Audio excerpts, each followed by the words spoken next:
Greetings and salutations, friends, and welcome back to Vraks. And not just any old battlefield this time, but the final Vraxian citadel. The source of all that ails this poor, once loyal planet. The Basilica of St. Leonis, the high command structure of the Vraxian PDF and Labour Auxilia forces, and of course the less savoury residences of the cornered warlord Zufor and his new, loyal followers. This was the last bastion of the Vraxian uprising.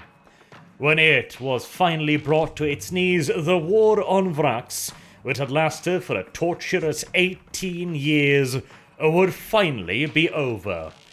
But it would require one last Herculean effort on behalf of the 88th Inquisitorial Siege Army to finally breach this fortification. It was the oldest and the most expensively developed of all the fortresses situated on Vraks. Standing atop a nigh impossible cliff, it would have to be assaulted by massed infantry formations, fighting their way up the steep cliff sides and the handful of approaches meter by meter, whilst constantly under fire by innumerable artillery batteries, both light and heavy, and of course the various wall-mounted defences. Autocannons, missile launchers, mortars, bombards, heavy bolters, stubbers, and every last las and autogun that the defenders could marshal. And due to the limited access routes, only a single regiment could assault the massive edifice at a time. And the choice of the first regiment to be hurled against it was the 261st, commanded by Colonel Tybork, hero of Fort A453. The selection of the 261st, and in particular of Colonel Tybork, was a symbolic gesture, and in part also an affectionate one on behalf of Lord Inquisitor Hector Rex. It was a recognition of the 88's long and bloody history on Vraks, and of the fact that those who had once started the war would now have a chance to finish it. Although no one truly believed that the 261st alone would be able to break open the citadel. No one would be so uncouth as to put it into words, but pretty much everyone recognized that after the 261st had almost inevitably been shattered against the citadel's walls, another regiment would be fed into the grinder, and then another, and then another, and then another, until the job would finally be complete. But such gloomy thoughts went above Colonel Tybork's pay grade. All he had to concern himself was to make the most out of his regiment's turn up the line, and so he devised a plan based in part of Lord Commander Julka's own ideas. The entire regiment would be committed en masse in a single, massive three-pronged assault. Nothing would be held back, and no reserves would be kept by the 261st. Reserves was for unexpected developments, sudden breakthroughs, or enemy counterattacks, and Colonel Tybork did not expect either to be a particularly large concern. If one of the three prongs was shattered by a counterattack, well, so be it. The other regiments were nearby and would be able to stop any attempted breakthrough without much in the way of trouble. And Colonel Tybork had long since resigned himself to the fact that this assault would almost certainly be the death of his regiment. Thusly, there really was nothing to be gained by keeping reserves. All it would do was dilute his forward elements and force him to feed his troops into the meat grinder piecemeal, instead of making the most of his regiment's strength while he still possessed it. But before we look at Colonel Tybork's plan, we first need to look at the defences he was up against. This is the Vraxian citadel. The red areas denote larger and smaller gun batteries, along with bunkers and fixed emplacements. There are also, of course, the walls surrounding the entire compound and leading off to smaller resistance nest, massive armoured towers equipped with heavy gun batteries and automated defences. The vast majority of the area surrounding the citadel is completely impassable, blocked by steep cliffs and natural obstacles. The only way in or out is through 4 large roadways, all of them defended by multiple gun batteries and, of course, mined quite thoroughly. The artillery bombardment, which at this point had lasted for 2 months, was expected to have cleared out a fair few of the explosive surprises. A second, more directed artillery bombardment would focus on the avenues of approach that Colonel Tyborg designated. This would clear out yet more, and engineer formations would be operating throughout the night preceding the assault to clear out as many mines as possible, and also to remove any further obstacles placed along the roadway by the Vraxian defenders, such as tank traps or ditches. The Gorgon heavy assault transports would not care overmuch if the road was heavily pockmarked by artillery shells, and as for the tanks, well, they would be unable to support the first assaults anyways, and so there would be plenty of time to repair any overly egregious damages to allow the tanks to approach later. But for now, the infantry would have to do most of the heavy lifting. But before the dying and the God Emperor's name could commence, one final preparatory bombardment would be launched. Colonel Tyborg had already been in communication with the various artillery officers, instructing them as to where he would like to see them concentrate their shelling and what he hoped to see them achieve.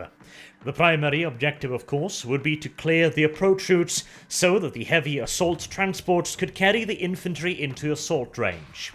Secondary priority should then be given to stripping the walls of as many of their automated defences and emplaced guns as possible. And as a third and final objective, if the guns could be so kind as to smash a hole or two in those walls, or even better, in the massive gatehouses, then that too would be quite lovely. For otherwise, the infantry would have to blast them open on foot.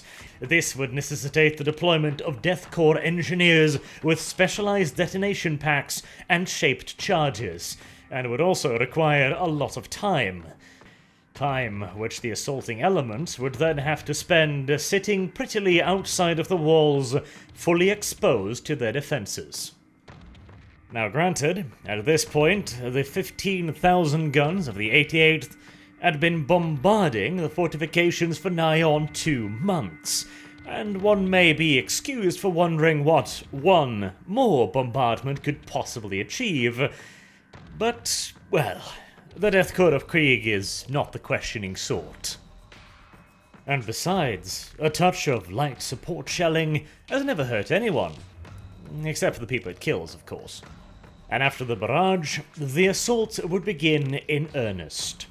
It was a mighty bombardment, the kind that makes even Death Corps guardsmen look up at it and wonder, could anything truly survive that?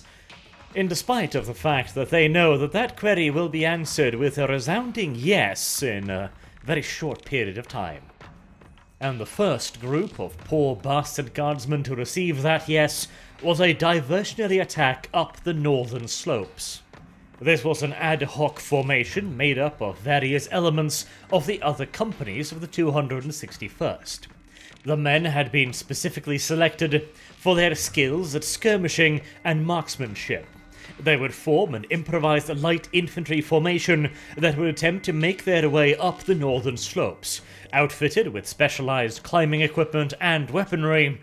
They would attempt to convince the defenders that the Death Corps' main attempt would be made towards the Basilica of St. Leonis.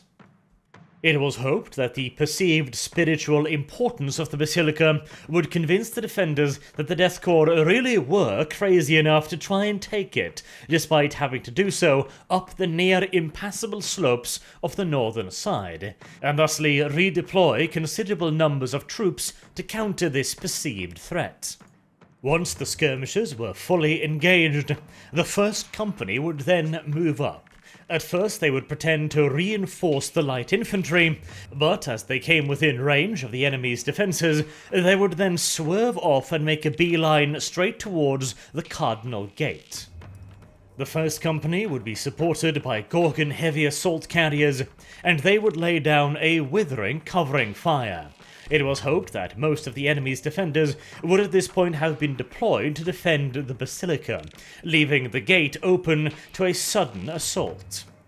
Then, leaving just barely enough time for the enemy to react, the 7th Company would launch their attack upon the lower gates.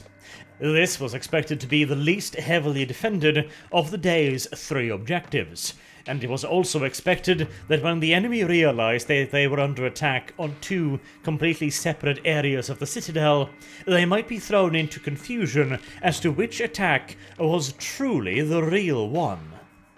And with 2 full companies and an additional large force of light infantry assaulting the citadel from 2 different directions, it was hoped that the enemy would now commit his reserves. And after allowing for yet another lengthy period of time to pass to convince the enemy that this truly was the full force of the assault, Colonel Tyborg would then mount his Gorgon and lead the 15th Company towards the 3rd and final objective of the day, the Great Gate.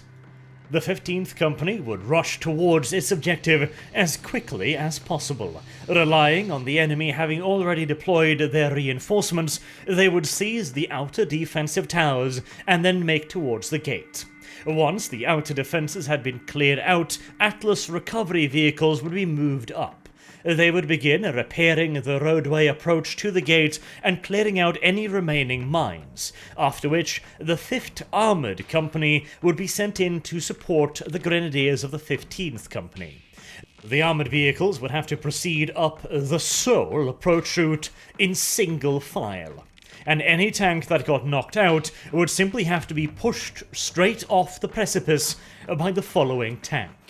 It would be a brutal and careless approach, but with the arrival of the armoured elements, they could use their heavier weaponry to blast open the gates and allow the Grenadiers passage through the Great Gate. If this was achieved, then the Grenadiers could quickly fan north and south along the walls, knocking out gun emplacements and routing the defenders as they went, along with establishing a defensive perimeter inside of the gate. Once this was achieved, the company would then vox back, and the entirety of the 88th Siege Army would pour into that opening like a never-ending flood, sealing the fate of the final Vraxian citadel.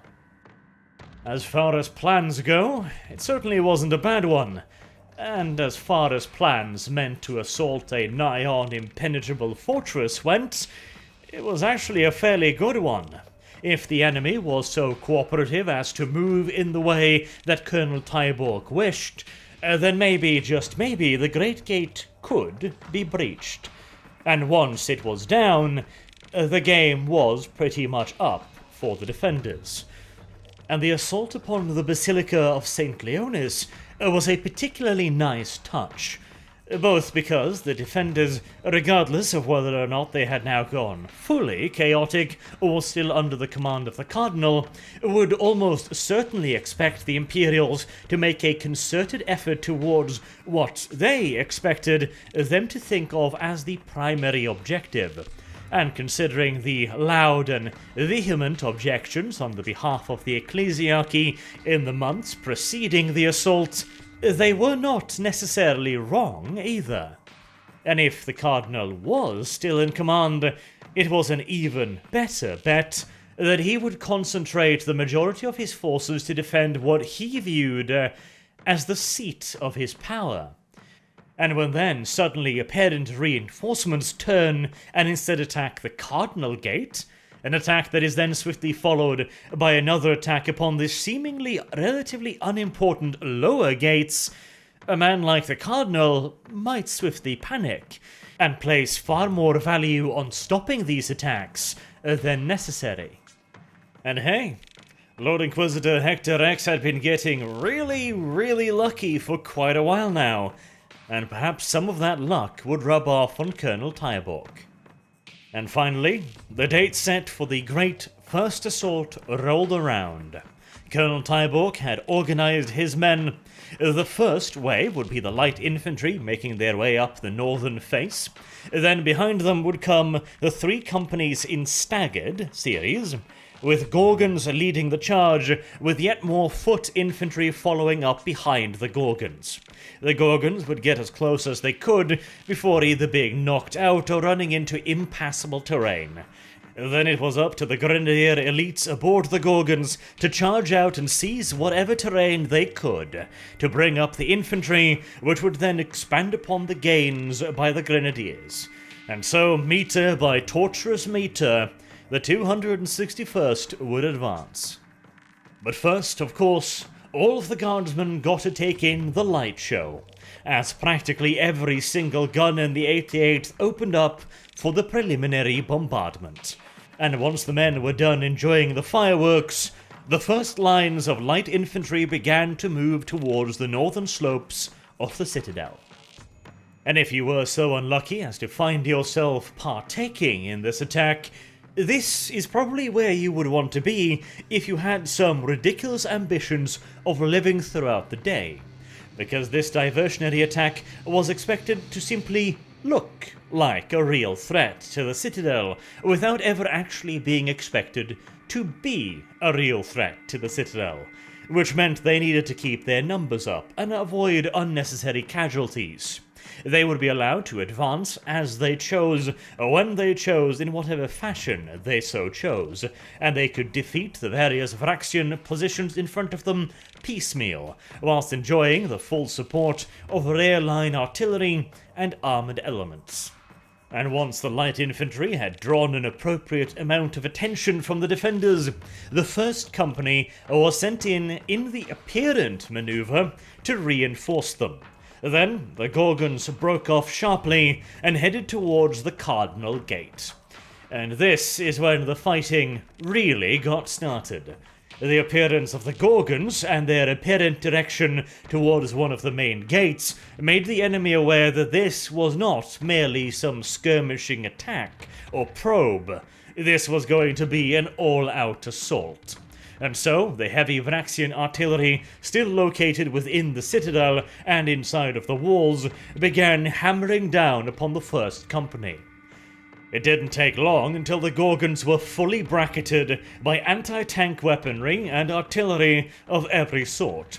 Heavy bolters, stubbers, and autocannon rounds rang harmlessly off the thick frontal assault ramps of the Gorgons, whilst artillery shells constantly boomed and burst overhead, showering the transports and the following infantry with red-hot shrapnel.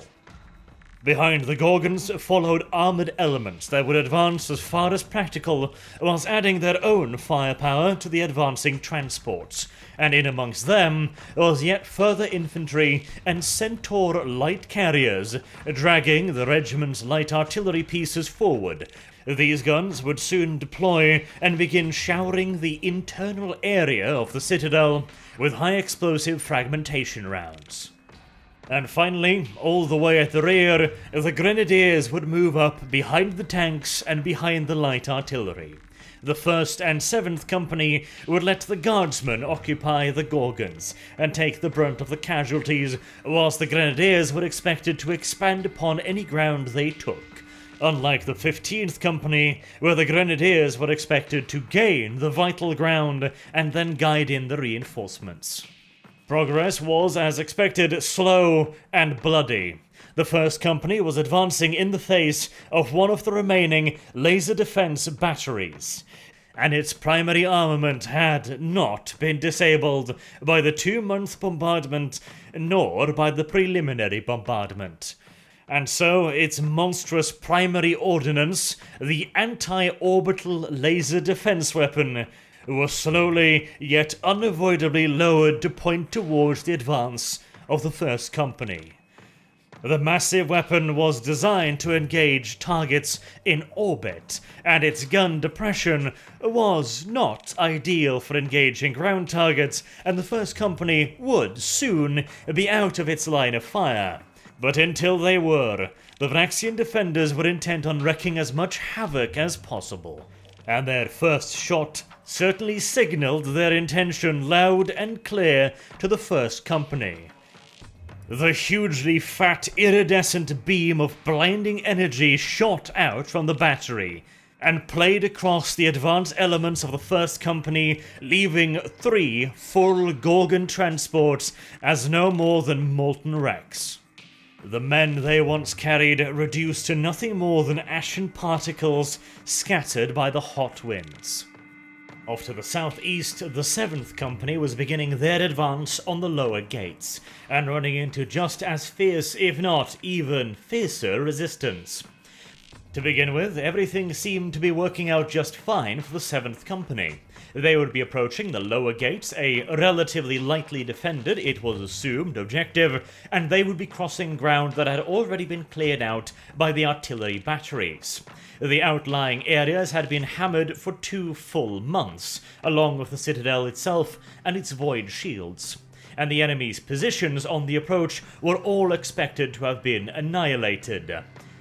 An expectation that was proven tragically and suddenly false, as the lead Gorgon transport of the 7th Company, containing within it the commander of the entire company, disappeared in a superheated ball of hot flame and plasma, as a bunker, expected to have been destroyed, fired upon it at point-blank range.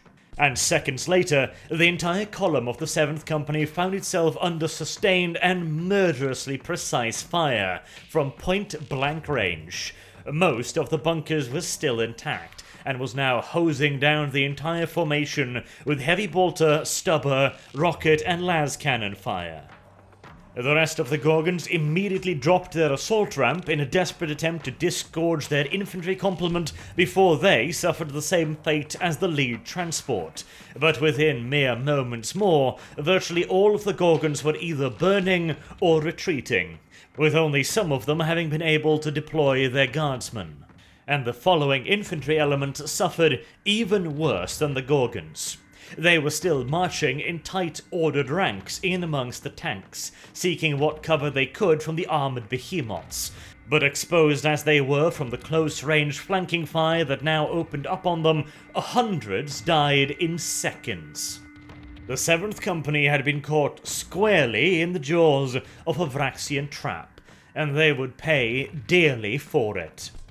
Unable to push forwards and unable to withdraw as well without exposing themselves to further fire, all the 7th Company could do was to hunker down, seek out whatever cover or concealment was available to them, and wait for nightfall, and then they could finally orchestrate a withdrawal from the approach towards the lower gate. And with the 7th Company's assault upon the supposedly lightly defended lower gate completely checked, there was no reason to devote any further reinforcements to that area from the Vraxian side. And so, when the 15th Company and the 5th Armoured Company began their advance up the narrow, switchback road towards the Great Gate, the defenders were fully ready and had plentiful reinforcements available to them. Nevertheless, an attempt had to be made. The 15th Company's Gorgons, carrying their grenadier elites, continued towards the gate in the lead of the assault. They, unfortunately, did not make it very far. Barely halfway up the approach, they were forced to halt and disgorge their grenadier complements, lest the Gorgons be destroyed utterly. Already, several of the lead transports had been knocked out, and had then been pushed off the switchback road to open up the path for the other transports. The grenadiers charged forward in a desperate attempt to reach the Great Gate, but it was all for naught. They were quickly bracketed and pinned by heavy automatic weaponry and near constant mortar fire. The 5th Armoured was then ordered in a last-ditch attempt to break open the approach, and maybe, just maybe, the Grenadiers could then form up and advance behind the Lehman Russ tanks. But despite a valiant effort on behalf of the 5th Armoured Company, that hope was swiftly shattered. Instead of swiftly moving upwards to rescue the Grenadiers, the tanks got stuck in just the same fashion as the Gorgon transports, Every time an armoured vehicle got knocked out, the next one in the line had to move up and use its dozer blade to push it out of the way. And subsequently, the tank doing the pushing was then immediately targeted by the very same anti-tank weapon that had just knocked out its fellow. And the best case scenario then was that the tank would gain a handful of precious meters before it too was destroyed and required removing. And far from rescuing the grenadiers, the tank crews found themselves in dire need of rescuing, as they were forced to abandon the one vehicle and then the other. The only company still making progress was the first company, but that too swiftly came to a halt as they ran into a as of yet uncleared minefield. The remaining Gorgons had long since been immobilized. The Grenadiers were now fighting their way over exposed terrain, whilst also being threatened by anti-personnel mines. And with them picking their way slowly and tortuously forward, all three of the first attacks had officially grind to a halt. The fourth and final company of the 261st was now sent in to aid the various advanced formations. The 15th and the 1st received the bulk of the reinforcements, whilst only a smaller force was sent to relieve the 7th. There were further companies and Death Rider assets standing by from other regiments, but they would only be relieved if there were signs of an imminent breakthrough, and the 261st could not have been further away from it. Nevertheless, the fourth and final company of the 261st moved up to support the advance elements, and for a time the fresh troops created a brief moment of forward impetus for the 1st and the 15th. But the reinforcements were unable to reach the 7th Company and open up a retreat route for them. If the company could have been pulled back and reorganized, another attempt upon the lower gate could have been possible. But in the current situation, the 7th Company simply had to hunker down in amongst the burning wrecks of their transports and tanks and hope for the best. The 1st Company would continue its offensive, although any true hope of breaching the Cardinal Gate had long since vanished. But by keeping up the pressure, the Vraxians were at the very least unable to free up substantial forces which they could have sent to the lower gate. If they had managed to organize a counter-assault force, then it was entirely possible that the 7th could have been overrun and thusly completely eradicated, turning an already disastrous situation into a truly catastrophic one. As for the reinforcements moving up to support the 15th, they had a bit more in the way of success. The road was so utterly covered in craters and blasted up armoured wrecks that they provided a considerable degree of cover to the advancing troops, although the officers moving up alongside them noted a significant demerit to this situation as well. There were dozens of armoured vehicles stranded and burning along the route. They had been pushed just barely out of the way, just enough for the following vehicle to get past it, and not clean off the sides as they had been instructed to do. It would appear that even the men of Krieg were at heart human, and being ordered to push the wrecked tank of your comrades, with your comrades quite possibly still inside of the tank, off a steep cliff, condemning them to certain death, was a hard order to follow, even for the Death Corps. And whilst the 4th and final company might find reason to appreciate that now that they were seeking cover from the enemy's blitzing rain of fire whilst they were advancing, the next force that was ordered up this route would not. The shattered wrecks of tanks formed a near impenetrable barrier of twisted steel and metal. Infantry could easily enough make their way around, over, or under the various wrecks, depending on whether or not they were on fire. But any armoured elements that would attempt to navigate this path in the future would find the going slow and tortuous in the extreme, as it would no longer be a question of moving a knocked-out tank out of the way of the next lead element, but instead moving dozens of twisted wrecks off the path. Wrecks which the enemy would have had plenty of time to toy with in the time between the assaults. The Vraxian defenders were far from shy when it came to creating booby traps, and a Leman Russ tank that would have to be pushed out of the way by other armoured elements? Well, pack a few large bore artillery shells in that thing, along with a bit of a sensitive trigger, and you have quite the practical joke for the next poor bastard that wishes to move it. But that was a problem for somebody else, and the commander of the 4th Company had plenty of problems all of his very own as he led his guardsmen up the slope. They eventually hooked up with the grenadiers and the armoured crews that had bailed out of their tanks. The tank crews were ordered to join in the advance. They would not have the luxury of retreating and would have to grab their carbines and las pistols and move up as improvised infantrymen. Now freshly reinforced, the ad hoc formation consisting of grenadiers, guardsmen, and tank crews made another effort to push forward. The remaining elements of the 5th Armoured Company advanced alongside the infantry, and slowly but surely they began gaining ground once again. The officers of the 15th Company displayed incredible bravery as they stormed forward, raising their power swords as signals for the men to follow them. And the 5th Armoured, not to be outdone by the infantry, rushed forward heedless of the danger. The suddenly renewed impetus of the attack must have caught the defenders off guard, because their fire slackened, and the ad hoc formation made it to the small plateau just in front of the Great Gate. Of their armoured support, there was only now a handful of tanks left, 12 to 15 vehicles at most. The majority of the 5th Armoured Company was still stuck all the way at the bottom of the switchback road, unable to fit even so much as a fourth of the company on the path at once. Some 800 armoured vehicles were still standing by, lobbing relatively ineffective long-range firepower up at the citadel's walls, whilst awaiting signal from the grenadiers that the gates were open and they could begin rushing forward. Although, with all of the new obstacles, that might not be quite as much of a rush, and more of a slow, snail's pace.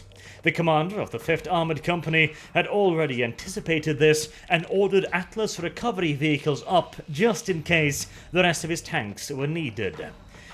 But for now, the remaining 15 vehicles of the lead elements would have to be enough to breach through the Great Gate and allow the Grenadiers' entrance into the citadel itself. It looked like the 15th Company might just have made it. Through some miracle of timing or enemy carelessness, they had gotten all the way up to their objective, and all that was needed of them now was to breach it and swarm into the fortification. Once inside, the Grenadiers reckoned they had a more than fair fighting chance to hold out against any Vraxian counterattacks until further infantry companies could be brought up from supporting regiments. However, the real bad news for the 15th Company was just about to begin. The Vraxians had not been caught by surprise by the reinvigorated assault from the 15th Company. They had hoped for just such a happenstance. They had allowed their defensive fire to patter away just enough to give the enemy an opening, whilst not seeming too suspicious. And it was also partially due to necessity, as any mortal troops, be they Vraxians or Imperials, caught in the area once the Sanctified closed their trap, would be in dire peril, as the allies currently being summoned by the Sanctified were none too particular from whence the blood flowed, as long as it did flow, and appearing from the thin air and launching themselves off the curtain walls were a tide of demonic monstrosities. The 15th barely having any warning but for a slight taint of ozone to the air and an unnatural crackling sound, found themselves under assault by hellishly red monsters, appearing in their midst, wielding meter-tall demonic blades that screamed as they sliced the air. Having already suffered horrendous casualties, the 15th was not prepared for such an enemy, especially not one appearing straight in amongst their midst. Quickly, their armoured vehicles began backing away, firing every weapon at their disposal, even if they might catch allies in the blast, knowing full well that to be sliced apart by one of those demonic blades would be a fate far worse than to be caught in the backblast of friendly fire. Some of the tanks panicked and backed up too far, falling off the edge of the small plateau. The grenadiers formed up in firing squads, levelling their hellguns at the approaching monstrosities and brought them down one by one with massed volleys of hellgun fire. And whilst their backpack power sources were being rapidly depleted, there was no other option than to keep up a hammering barrage on full auto. The guardsmen were faring less well. The Lucius pattern lasgun certainly has its merits, but its lack of a full auto or even a burst fire mode put it at a severe disadvantage when it came to putting down a charging hellish monstrosity armed with a sword almost as large as you are. Scattered officers were shouting out orders, desperately trying to reorganize their guardsmen in disciplined formations, where they could levy organized volley fire against the demons. It would leave them exposed to the remaining wall guns still firing down upon them, but they would die even more swiftly, scattered, unorganized and alone against the bloodletters of Khorne. And for a moment, it seemed as if they might just do it. The grenadiers had given the guardsmen precious seconds with which to get organized, and both groups were now seeking backwards to the protection of the hammering heavy guns of the tanks. But off in the distance, the great gate began to grind slowly open, and from within the citadel, a horde of hellish red juggernauts charged out, making the very earth shake beneath their tread. Against their thick, demonically armoured hide, the scorching beams of hellgun and lasgun fire were but pinpricks, and a handful of Leman Russ tanks that managed to lower their main weaponry in time only knocked a few of them off their feet before the entire horde slammed into the remainder of the 15th Company. They tossed tanks away like children's toys, hurling them off into the abyss behind them, and they scattered the ordered formations of the grenadiers and guardsmen. Soon the demons were in amongst them, and began hacking and slashing them down to the last man. In the face of such a ferocious counterattack, even the discipline of the Death Corps finally broke down, and the remainders of the grenadiers and the relief company began to fall back down the slope and down the switchback road in complete panic. Though little did it avail them. Fleshhounds of Khorne were already leaping in amongst the fleeing men, tearing them down and ripping them to shreds, as the demons too pounced after them and the juggernauts rampaged through their fleeing lines. Within minutes, the 15th Company's 20,000 men and the 10,000 men of the relief column were no more. No fighting formation, but a scattered handful of shell-shocked and terrorized survivors that one by one slowly trickled down the slope and into the protecting lines of the surrounding regiments. With the demonic counterattack shattering the 15th Company and the elements of the 5th Armoured, the assault upon the Great Gate came to an end. As night slowly fell across the battlefield, the 1st Company and the light infantry elements also began retreating from the battlefield. The 7th Company could also finally begin to withdraw its troops under the cover of darkness. All in all, the 261st had been mauled beyond even the most pessimistic of expectations. Lord Hector Rex had expected the regiment to be able to continue to assault for at least a few days. Instead, it had been utterly and completely shattered within the very first day. The 15th Company, originally 25,000 men strong, had been practically eradicated, with just a few hundred being rolled into the other regiments of the 30th Line Corps. Of the grenadier elements dedicated to support the 15th, they were practically dead to a man, having held their ground in a desperate attempt to cover the retreat of the company, and of the 5th Armoured Elements also sent to support it. They, too, had simply ceased to exist. All in all, the attempt upon the Great Gate had cost the Death Korps of Krieg some 30 to 40,000 casualties. All of the armoured elements that had not retreated prior to the demonic counterattack was lost. The Gorgon transports, too, lost. And the crew served heavy weaponry, the autocannons, the rocket launchers, the heavy bolters, mortars, and quad launchers brought up to directly support the advance, lost. For the 7th Company, it had hardly been much more of a pleasant experience. Having been pinned down and shattered almost from the get-go, the ragged survivors had spent the entire day being shelled and constantly bombarded by automatic weapons fire in plunging fire positions. Out of the original 20,000 guardsmen, barely 5,000 remained to withdraw when night finally came. Of the 5,000 men operating the crew-served weaponry, they had fared somewhat better, being behind the main advance. The reinforcements, unable to break their way to the 7th Company, also was mostly undamaged. As for the 1st and the light infantry, they too had been mauled, though nowhere near to the same extent. They had suffered a mere 30 to 40% casualties. And as it tends to be with the Death Korps of Krieg, the Officer Corps had been particularly heavily affected. The Death Korps officers, always leading from the front, always trying to make an example for the rest of the men to follow, had been cut down almost to a man. Of the higher command corps, there were none left. The whereabouts of Colonel Tyborg was unknown, though none had seen him fall. But for all intents and purposes, his regiment was done for.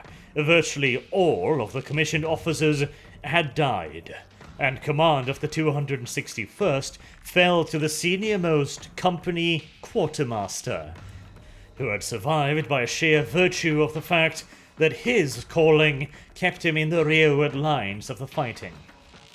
The 261st was deemed combat ineffective. And previously, during the earlier phases of the siege of Vraks, when reinforcements were plentiful, it would have been pulled off the line and sequestered in the rearward areas, where reinforcements could be prioritized for it, and an entirely new officer corps could be organized. But right now, there was no such time nor luxury. The remains of the 261st would be rolled into the other regiments in the 30th Line Corps, though the 261st regimental number would remain in the 88th Army Book, if for no other reason than to honor their sacrifice. As for the rest of the 88th Inquisitorial Siege Army and Lord Hector Rex, this was not ideal. The defeat of the 261st had, frankly, never truly been in question, but for it to have been so swift and comprehensive was quite disheartening. The final citadel was always expected to have been a tough nut to crack, but more progress than this had been hoped for. And ever painfully aware of his political opposition, Lord Hector felt the need to produce more favourable results swiftly, and so he moved up his own bold masterstroke. The next offensive would be led by the Inquisition itself and would feature the services of the Red Hunters Adeptus Astartes. They would be deployed in a manner similar to that used by the Red Scorpions, but they would receive the additional support and direction of Inquisitors in the field. It would be a considerable roll of the dice, this plan, but if successful, it might just crack open the citadel in one fell swoop. Preparations were already underway, and the initial planning had already been done. The cooperation of the Red Hunters had also been secured. They were always more than willing to assist the God Emperor's Inquisition in any way possible. Regardless of how optimistic the plans may have seemed. Now, Lord Hector X had gotten away with some damn optimistic planning up until this point, but this newest ploy of his... it makes all the other plans look downright pessimistic by comparison. But that will have to wait for the next video. Until then, I have been Arch. Thank you all very much for watching, and I hope to see you all again soon. Have a good day.